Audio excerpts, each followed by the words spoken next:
Welcome back dear students. So आज मैं एक स्पेशल आप लोगों को थैंक्स करने के लिए यहाँ पर हूँ और इसके अलावा कुछ टॉपिक भी हम लोग पढ़ेंगे। आज आप लोगों की मदद से 200 से ज़्यादा सब्सक्राइबर हो चुका है ना। और मैं चाहता हूँ कि इसी तरह आपका साथ हम मेरे साथ हमेशा बना रहे। ठीक है, आज हम लोग मैग्नेटिक फील्ड के सेकेंड लेक्चर में है। ठीक है, और इसमें हम लोग आज डील करने वाले हैं जो कि मोस्ट इंपॉर्टेंट है। वो क्या है ना, इलेक्ट्रोमैग्नेटिज्म क्या है, ये हम लोग डील करेंगे। साथ ही साथ क्या डील करने वाले हैं कि भाई मैग्नेटिक फील्ड के कारण है ना जो है कंडक्टर, यानी आज हम लोग डील करेंगे मेनली कि कंडक्टर्स कैसे एक्ट करते हैं एज ए मैग्नेट की तरह, या कैसे ये मैग्नेटिक फील्ड प्रोड्यूस करते हैं, उनका डायरेक्शन कैसे फाइंड आउट होता है। तो हम लोग आज की क्लास में बात करेंगे स्ट्रेट कंडक्टर के बारे में और है ना सर्कुलर लूप के बारे में। इससे पहले जो है थोड़ा सा एक स्टोरी है, वो मैं आपको समझाता हूं सबसे पहले कि भाई ये मैग्नेटिक इफेक्ट का जो है कॉन्सेप्ट कहां से आया। आप लोग जानते हैं कि इलेक्ट्रिक करंट के जो है 3 इफेक्ट हैं। कौन कौन? तो हीटिंग इफेक्ट आपने पढ़ चुका है ना। नेक्स्ट आपने पढ़ा था मैग्नेटिक केमिकल इफेक्ट जो कि इलेक्ट्रोलाइसिस में पढ़ा था। और आज हम लोग पढ़ने वाले हैं magnetic effect of electric current. इसी को हम लोग कहते हैं इलेक्ट्रोमैग्नेटिज्म। क्या है भाई इलेक्ट्रोमैग्नेटिज्म? इलेक्ट्रो मतलब इलेक्ट्रिसिटी है ना, और मैग्नेटिज्म मतलब इलेक्ट्रिसिटी के कारण जो मैग्नेटिक इफेक्ट प्रोड्यूस होता है उसी को हम लोग कहते हैं इलेक्ट्रोमैग्नेटिज्म। तो एक छोटा सा स्टोरी है बच्चों, है ना, जिसमें कैसे ये फाइंड आउट हुआ। तो एक बार की बात है कि हैंस क्रिश्चियन ओस्टर्ड नाम के एक साइंटिस्ट थे, वो अपने लैब में वर्क कर रहे थे।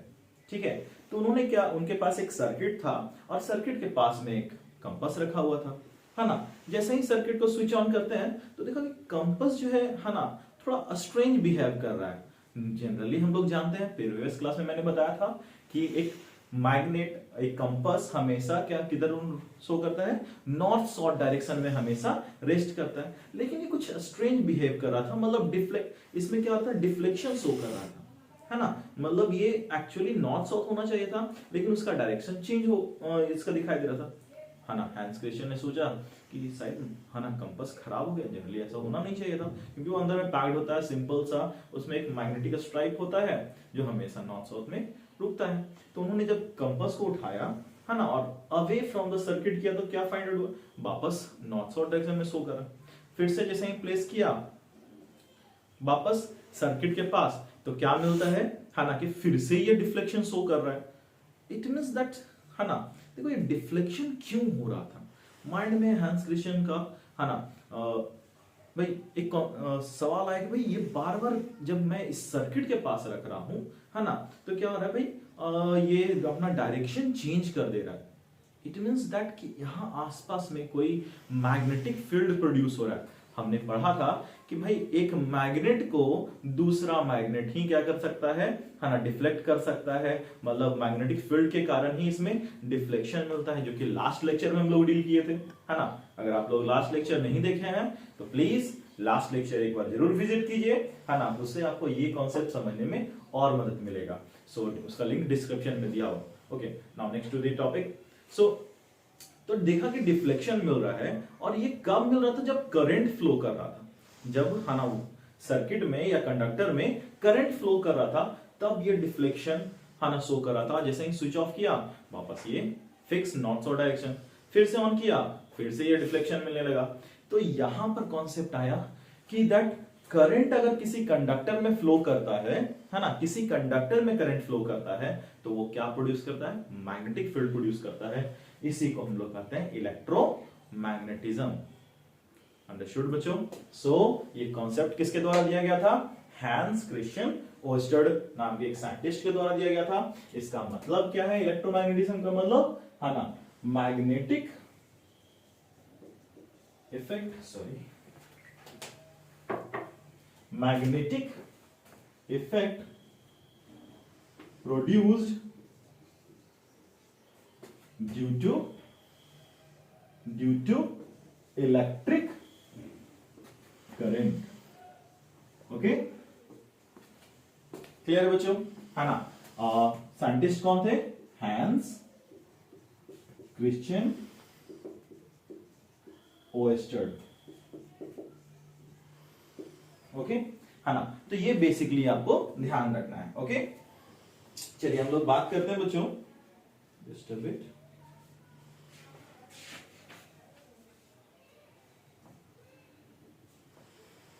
स्पेलिंग OERSTED, OERSTED ओस्टर्ड। ओके, और साइंटिस्ट का स्पेलिंग में थोड़ा सा एरर हो सकता है। ओके, आप लोग देख लेना। नाउ हम लोग बात करने वाले हैं कि अब तो बात हो गया कि पता चल गया कोई भी करंट कैरिंग कंडक्टर क्या प्रोड्यूस करता है, मैग्नेटिक फील्ड प्रोड्यूस करता है ना।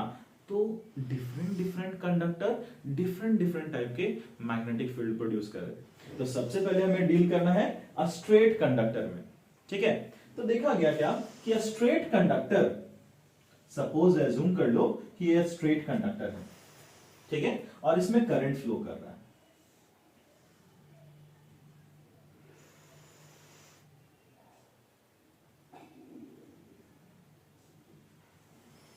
ठीक है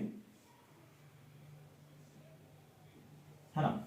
तो ये करंट फ्लो कर रहा है इस कंडक्टर में, इस कंडक्टर में क्या फ्लो कर रहा है, करंट। ओके, तो मैं कंडक्टर की तरह इसको बना देता हूं, तो लगना भी चाहिए भाई नॉर्मल वायर से अलग।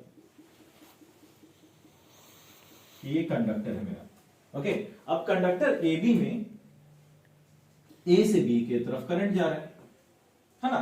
तो देखा क्या, लाइक सपोज एज्यूम कर लो कि ये हमारा कंडक्टर है, ठीक है ना। तो क्या फाइंड आउट हुआ, इसको आप चेक कर सकते हो, है ना। आप घर पर भी इसको एक्सपेरिमेंट कर सकते हो। आपको करना क्या है कि इस कंडक्टर को एक कार्डबोर्ड के अंदर से पास करवा दो, इस कंडक्टर को एक कार्डबोर्ड के अंदर से पास करवा दो। ओके, सपोज मान लो कि ये होल है जिससे ये कंडक्टर निकल रहा है ना। और इसके चारों तरफ क्या करना है आपको, आयरन डस्ट जो है स्प्रेड आउट करना है। जैसे ही आप स्विच ऑन करोगे ना, फाइंड आउट होगा कि भाई, है ना, सर्कुलर, ये जो आयरन डस्ट है वो क्या हो गया, सर्कुलर खुद को अरेंज कर दिए, है ना। ये आयरन डस्ट क्या किए, खुद को सर्कुलर अरेंज कर दिए। इट मींस दैट कि अ स्ट्रेट कंडक्टर, है ना, और सर्कुलर कैसा, तो कॉन्साइक्लिक, मतलब जिसका सेंटर क्या हो, सेम हो, जिसका सेंटर क्या हो, सेम हो, कॉन्साइक्लिक। ओके, जिसका सेंटर सेम हो, इस तरह ये इन्होंने अरेंज कर लिया खुद को, है ना। तो इससे ये पता चलता है कि स्ट्रेट कंडक्टर कैसा मैग्नेटिक फील्ड प्रोड्यूस करता है, कॉन्साइक्लिक, कॉन्सेंट्रिक, कॉन्सेंट्रिक, है ना। कॉन्सेंट्रिक मतलब current produce by a straight conductor is concentric. अब किन किन फैक्टर्स पर डिपेंड करता है, फैक्टर्स ये बहुत इंपॉर्टेंट है ना, आपको ध्यान देना होगा इस पर बेसिकली, है ना। और एक एक पॉइंट जो मैं बता रहा हूं उसे लिखो, पेन कॉपी इस्तेमाल करो, पॉज करके लिखो। अगर ज्यादा फास्ट लग रहा है तो पॉज करके आप लोग लिख सकते हो, और यही एग्जाम में आएगा, इससे ज्यादा कुछ नहीं आने वाला। सो नाउ, तो फैक्टर्स किस किस फैक्टर पर डिपेंड करें, factors on which magnetic field in a straight conductor depends,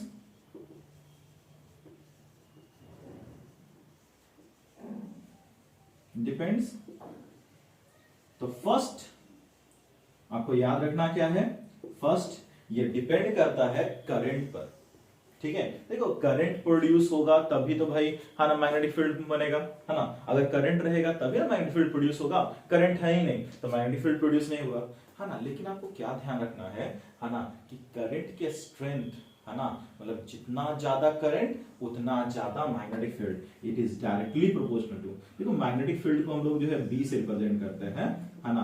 तो डायरेक्टली प्रोपोर्शनल टू करंट, ठीक है, करंट से डायरेक्टली प्रोपोर्शनल होता है, मतलब ज्यादा करंट मैग्नेटिक फील्ड ज्यादा, कम current magnetic field come.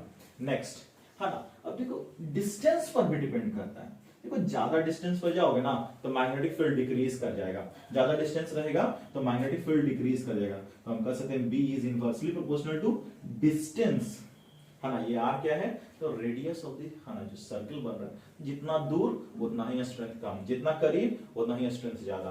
And third point is that length of the conductor, भाई ज्यादा लंबा लेंथ होगा तो ज्यादा स्ट्रेंथ होगा, so length of the conductor. Okay, so L is, R is radius और L is length of conductor,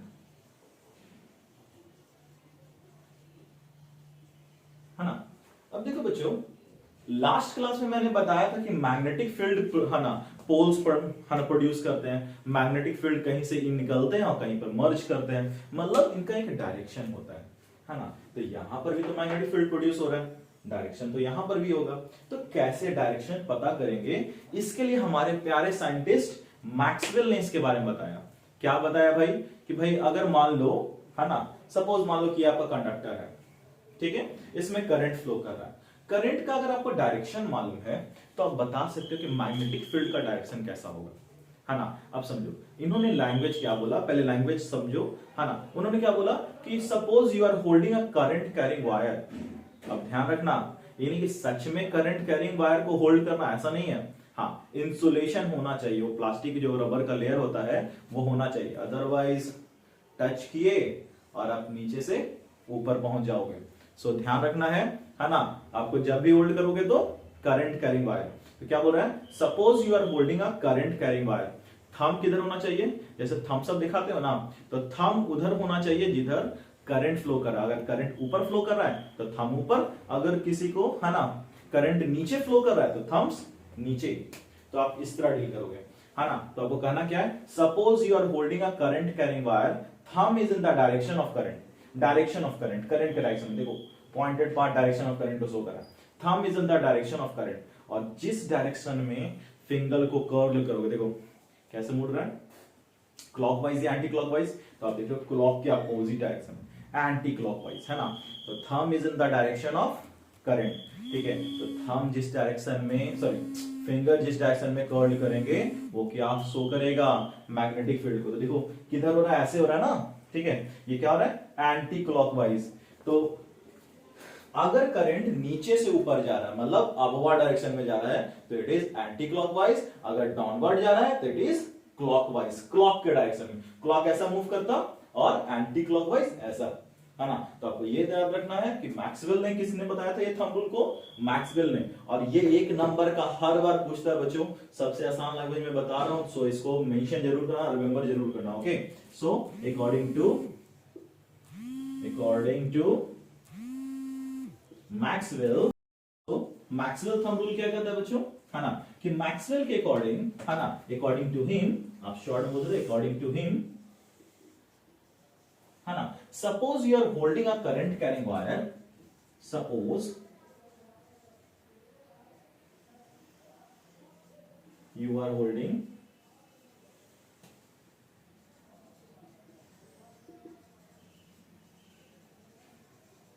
current carrying wire, याद रखना इंसुलेशन होना चाहिए, ओके। तो करंट कैरिंग वायर, है ना, place your thumb is in the direction of, है ना, the thumb is in the direction of, the thumb is in the direction of current, then the direction in which you curl your finger,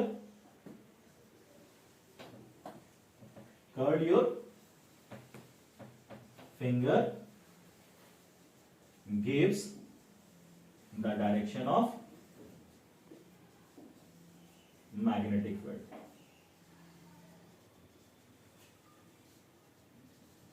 कहने का मतलब कि अगर आप clockwise में curl करोगे तो भाई आपका मैग्नेटिक फील्ड क्लॉकवाइज होगा। तो ऐसे याद रखने का, ठीक है। अगर, है ना, नीचे से ऊपर जा रहा है तो एंटी क्लॉकवाइज, और ऊपर से नीचे जा रहा है तो, है ना, क्लॉकवाइज। वैसे इसके और भी रूल्स हैं, लेकिन आपको मोस्ट इंपोर्टेंट यही याद रखना है, और एग्जाम में भी आप यही लिखोगे, ओके। नाउ अब आते हैं circular loop, okay. Circular loop मतलब एक सर्कुलर टाइप का लूप बनाओ, ओके। आपको कैसे चेक करना है, चेक कैसे करेंगे, तो एक कार्डबोर्ड ले लो,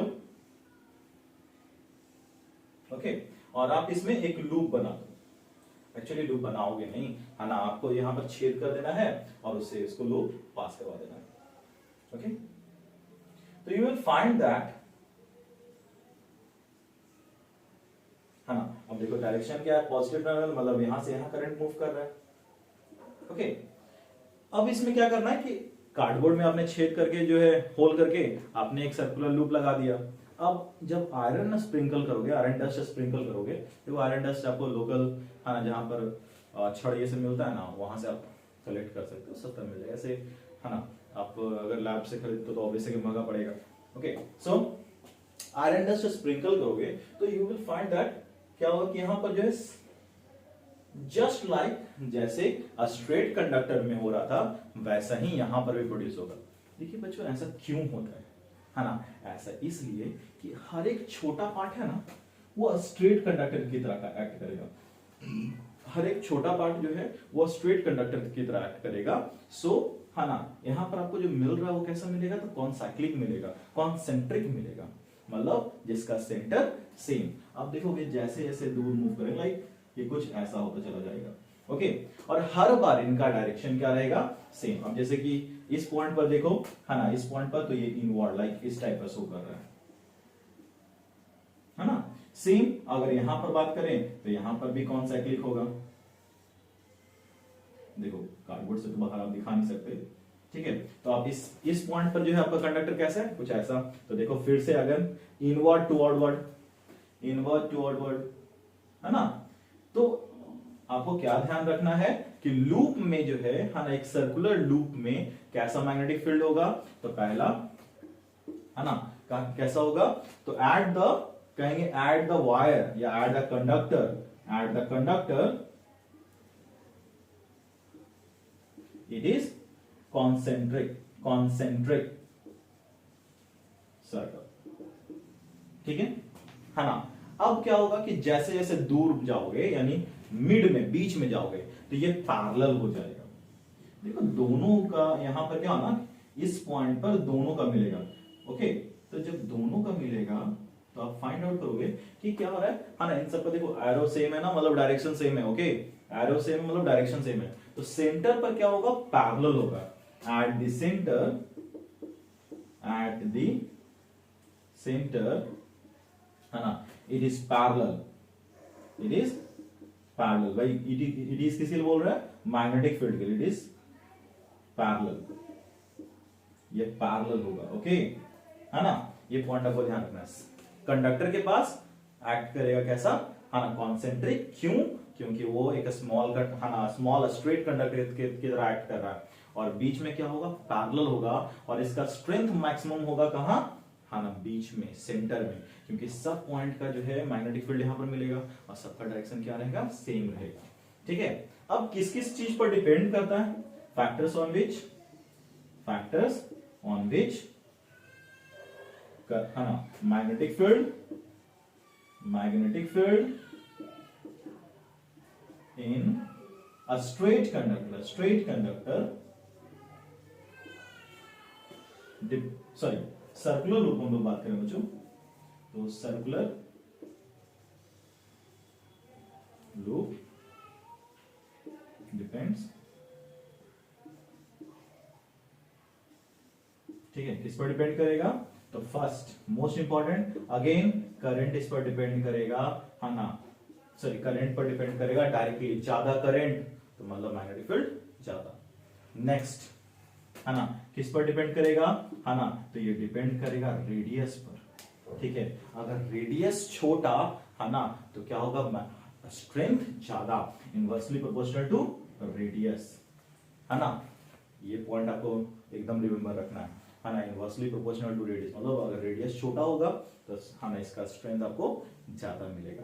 तो बेसिकली ध्यान रखना है ना, और इसका डायरेक्शन क्या होगा।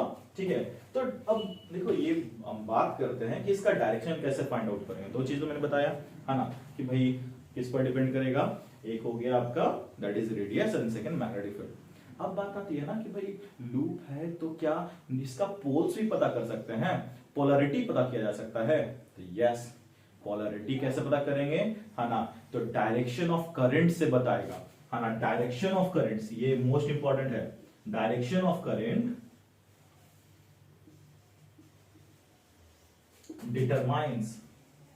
determines polarity of the field, है ना, of the magnetic field या of the magnet। ठीक है ना। अब कैसे हम पता करेंगे बच्चों, ठीक है, तो मैं यहां पर थोड़ा सा एक्सप्लेन करता हूं, एक आसान माइंड में तुरंत सेट हो जाएगा। अगर आप देखते हो डायरेक्शन को, है ना, अगर आप क्लॉकवाइज देखते हो कि भाई करंट फ्लो कर रहा है क्लॉकवाइज या एंटी क्लॉकवाइज, तो नॉर्थ पोल और साउथ पोल का कॉन्सेप्ट आता है ना, कि भाई नॉर्थ बनेगा कि साउथ बनेगा, तो तरीका है, समझिए। अगर मैं कहूं, देखो, है ना, अगर ये नॉ, है ना, क्या मूव कर रहा है, एंटी क्लॉकवाइज, एंटी क्लॉकवाइज, देखो आप ऐसे बना सकते हो, ओके, एंटी क्लॉकवाइज, ओके, देखो एंटी क्लॉकवाइज, तो ये क्या लग रहा है, नॉर्थ पोल। अगर एंटी क्लॉकवाइज में करंट इंटर कर रहा है या एंटी क्लॉकवाइज में है ना, अगर करंट मूव कर रहा है एंटी क्लॉकवाइज में, मतलब ऐसा देखिए यहां पर क्लॉकवाइज है, ठीक है, तो मतलब ये इंड क्या आपको मिलेगा, साउथ पोल मिलेगा, है ना, देखो, ठीक है। हम इसके फेस से पहचानो, ठीक है, आपको तुरंत ड्रॉ करोगे आपको आइडेंटिफाई हो जाएगा कि भाई नॉर्थ पोल बन रहा है कि साउथ पोल। तो इस देखो इसमें क्लॉकवाइज एंटर कर रहा है, मतलब ये रीजन कैसा है, साउथ पोल। तो अगर आप इस साइड से देखोगे तो ये अपोजिट वाला रीजन क्या बन जाएगा, नॉर्थ पोल। तो आपको ये याद रखना है, क्लॉकवाइज है तो साउथ पोल, क्लॉकवाइज है साउथ पोल, अगर एंटी क्लॉकवाइज है नॉर्थ पोल। सो आज के लेक्चर में इतना ही बच्चों, और नेक्स्ट लेक्चर बहुत इंपॉर्टेंट होने वाला है, सोलेनॉइड, इलेक्ट्रोमैग्नेट एंड फ्लेमिंग्स, हाँ ना, लेफ्ट हैंड रूल जिसका इस्तेमाल होता है मोटर में, ये सब हम लोग डील करेंगे। Thanks for watching, till then keep learning, okay students, and keep supporting also. Thanks for being here for me, है ना।